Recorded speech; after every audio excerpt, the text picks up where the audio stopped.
Hello friends, नमस्कार। मैं যোৱাকালি ভিডিঅ'টোত কৈছোঁ যে চিন্তাক পৰিষ্কাৰ কৰিবলৈ।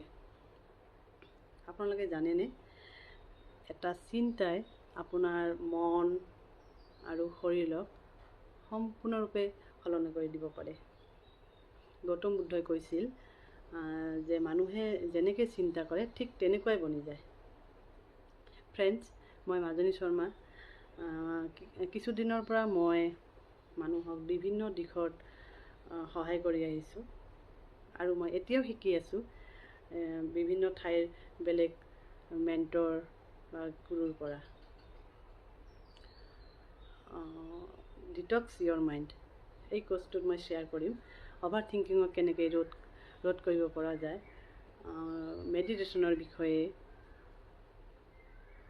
পাষ্ট পেইনফুল মেমৰিক কেনেকৈ আঁতৰাব পাৰি বা ইৰেজ কৰিব পাৰি, ডিপ্ৰেশ্যন, এংজাইটি, যিটো আজি সচৰাচৰ দেখিবলৈ পোৱা যায়,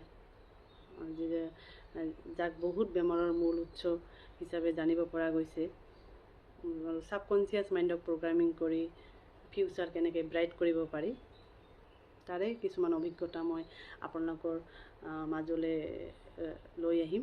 আশা কৰিছোঁ আপোনালোকে চবেই মোক ফ'ল' কৰিব বুলি। Thank U.